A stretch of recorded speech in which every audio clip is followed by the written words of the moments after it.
Senator from Oregon.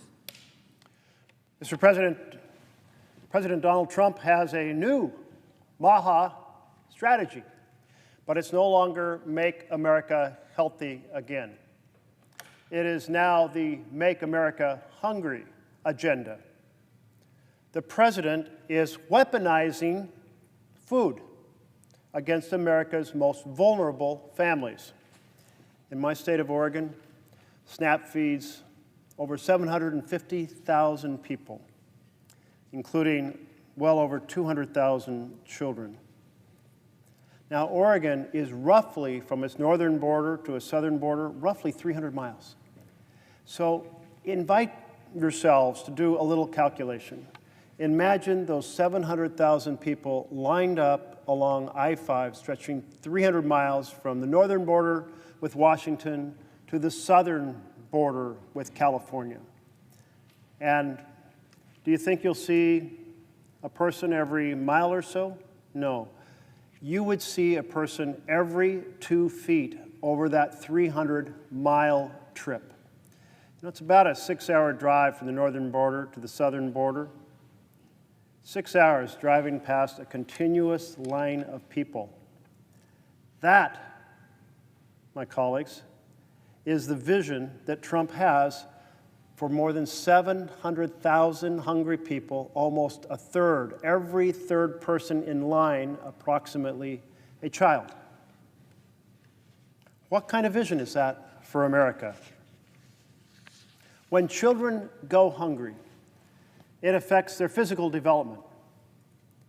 It certainly affects the wiring of their brain, their mental development. And it certainly is devastating to their education.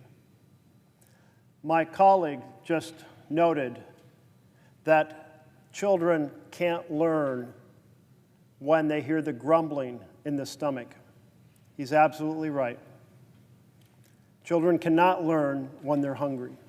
So it's a threefold attack on America's children. Congress, together, Democrats and Republicans, said this should never happen. So we created a contingency fund. That contingency fund has a little north of $4.5 billion in it. And we created the ability to use an interchange to transfer funds from a tariff fund that has about $16 billion in it. Funds raised during the Biden administration from tariffs available now to be transferred to ensure children don't go hungry. We together, Democrats and Republicans, created this twofold strategy. We together, the Senate and the House, created this strategy to ensure children won't go hungry. But what is happening now? Well, the Department of Agriculture administers this program, the SNAP program. Back in September, the Department of Agriculture posted a notice saying, don't worry, we will make sure we use the contingency funds to feed the children. And then, in October, they took that down because the president said, we don't want to use the funds that Congress set up in order to feed children. We want those children and their hunger to be a bargaining chip. We want to make children hungry. We want to diminish their physical and mental health. We want to undermine their education as a bargaining chip. Oh my goodness, what has this country come to that my Republican colleagues and the President of the United States are saying use hungry children as a bargaining chip in our nation? Now, the administration well understood the contingency fund, and they well understood the transfer authority. In fact, they used the transfer authority twice to fund WIC just recently. You know, I saw a speech by the Speaker of the House, Mike Johnson, last week, and he said, we're not going to fund SNAP because it would reduce pressure on Democrats. There you go. You hear it again. Use hungry children as a bargaining chip here in the United States of America. Trump posted on Truth Social, SNAP benefits will only be given once the government reopens and not before. That statement on Truth Social came after last Friday's 2 court decisions both of which said, Mr. President, you have a legal obligation to fund SNAP. We have a contingency fund. You have the money. You have the responsibility, and SNAP must be funded immediately. Well, clearly that's not happening, because here we are on Tuesday, and SNAP has not been funded. Here we are on November 3rd, and SNAP has not been funded. The Speaker of the House, the President of the United States, using hungry children, seniors, people with disabilities, veterans, vulnerable families as bargaining chips. We're here tonight to say, hell no. That's not the America we live in, where we help each other out. This is not the America we live in, where we fail to use the program Democrats and Republicans set up together in a bipartisan fashion to make sure children and vulnerable families don't go hungry. Following that decision last Friday by 2 district courts saying, President, you have the responsibility to fund these programs, you have the funds to fund these programs, so do it. The administration has come back and said, well, we might consider using the contingency fund, but we're not going to use the interchange program. And that means at best we can only fund half the benefits because, well, SNAP takes about $8 to $9 billion per month. And we're talking only about $4.5 billion plus few change that is in the contingency fund. So you have to use the interchange for the other half of the benefits. Well, here is a big problem because families getting this minimal support of $6 a day per person would get $3 a day. I am pretty confident no member of Congress has ever gone a month funding their food on $3 a day. If any of my colleagues would like to volunteer to demonstrate that they can do that, it would be an interesting story for a reporter to follow you through the month. No cheating for the food you already have stored in the garage or stored in your cupboards. I'm sure your cupboards are already full. $3 a day. Give it a shot. Tell us about that. Children are not going to get the food they need. I'm a bit older. When you get older, you don't eat as much today. But I remember how much I ate when I was a teenager. I ate probably 2.5 times, 3 times what I eat now. The second problem is really a whopper. The second problem is that the administration has said because we only want to fund partial benefits, all the computers have to be reprogrammed. We got to change all the federal systems for distributing this fund. And you know what? All the states have to change what they do. So in a court filing yesterday, the administration said it will take weeks or months for most states or for many states to be able to deliver the benefits. We don't know if that was 50 out of 50 states. We don't know if that was 40 out of 50 states. But if most states have to reprogram their computers to do this calculation to get this right, the administration is saying, we're going to do the contingency fund, but people may not get it for weeks or months, with an S on the months. Months? The court said, get it done by yesterday, Monday. This is Tuesday, and the administration said it's going to take us weeks or months to get that funding done. This is just a way of sneering at the court and saying, you may have ordered us, but we'll find a way to slow things down. Again, using the most vulnerable Americans as a bargaining chip. That is fabulously disturbing. Here's the court decision right here. Take a look at it. I invite all my colleagues to read it on both sides of the aisle. It says right in it, families will not be able to get the funding in many states for weeks or months.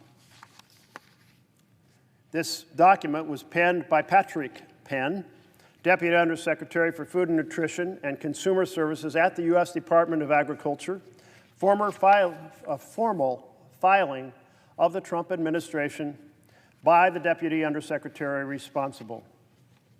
I quote it just to make this point again. USDA's understanding is that system changes states must implement to provide the reduced benefit amounts will take anywhere from a few weeks to several months. So let's take several months. So benefits get to somebody in Oregon, my 700,000 plus Oregonians who use SNAP, for November, but they don't get it until January. Really? Colleagues, that's acceptable to you? Come to the floor and tell me why that's acceptable in your state. That's not acceptable to me. I don't think it's acceptable to any of you. So where are you? Why aren't you down here right now saying the same thing? This should be bipartisan. It isn't just children in blue states that are affected. It's not just blue children in red states affected. It's everybody. Every state has a population that will go hungry if the SNAP benefits don't get to them. So let's fix this. Together, we built the infrastructure so this would never happen. Together, let's tell the administration that they have to use this infrastructure. You know, last night I came down here with a resolution, and the resolution was very simple. It says, we together built the infrastructure through the contingency fund and through the interchange transfer ability to make sure children never go hungry. Together, let's tell the president, use these powers, fund the full benefits. And a Republican colleague came down and objected. I asked him to address the substance of the resolution, what was wrong with it. And instead, he chose to do a tirade about Democrats shutting down the government. My goodness, really? It's like, let's talk about how to deliver a healthy meal to children, and we get a politicization of this issue. It's like moldy bread. My Republican colleagues know they voted time and time again against reopening the government in a fashion that will solve the health care problem that was created in the big, ugly betrayal of Bill. And Democrats voted against the Republican version of reopening the government. So the whole world knows both sides voted against a version of reopening the government, but then you have dialogue. People talk to each other. But President Trump said, I don't want the House or Senate leadership to talk to Democrats. So the Senate Republican leadership has been unwilling to sit down and negotiate. That's not the way it's supposed to work. We're not supposed to be ordered around by a president. The entire democracy is based on this chamber laying out the vision for the country, working together to make sure the issues in every corner of our nation are addressed. That's why there's 100 senators here representing every part of the country. That's why there's 430 plus members of the House representing every corner of the country. Not a dictator. Not an authoritarian saying my way or the highway. You lose your democracy and you end up with an authoritarian government when legislative leaders say, we're sorry, we'll set our own opinions behind, we'll set aside our own desire to help our own people to do what the president says. That's an authoritarian government. Every time you hear the president say, I'm shutting down a program because it doesn't align with the priorities of my administration, every single senator should come down here and say, we are a republic where Article 1 is about the power of the people through their electeds shaping the vision for this country, not through a single person in the Oval Office. That's an authoritarian government. You want an authoritarian government? There are a list of states I'd be happy to provide you for information for how you can go vacation in those authoritarian governments, and you can decide whether you like or not. But I'm here. We are here to defend democracy, to defend the vision of actually doing right by the people.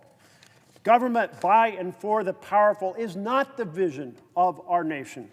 And yet, here we are tonight.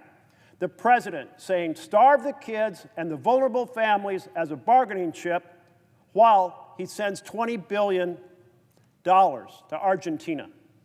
The president saying starve the children and the vulnerable while he does $1 trillion in tax breaks for America's richest families, a bill that was passed on a partisan line by my Republican colleagues. Here we are tonight, a president and the Republican Party saying, starve the children and the vulnerable families because I want to build a ballroom, a golden ballroom worthy of Louis XIV. This new strategy from the president, being backed up by my colleagues across the aisle, the Make America Hungry agenda, make the vulnerable into bargaining chips, is not a vision that happens when you have government by and for the people. There's a vision that occurs when you have government by and for the powerful. But that's not the vision our nation was founded on. We were founded on a government that serves the people. So let's come together and remember our mission. Remember our oath of office to that Constitution that lays out the checks and balances to ensure that we serve the people, not the oligarchs, not the most powerful, not the billionaires. Let's address this issue immediately and tell the president we're 100 senators strong. Fund the SNAP program. You have the authority, you have the money, you have the responsibility, and none of us should stand for those children being bargaining chips. Thank you, Mr. President.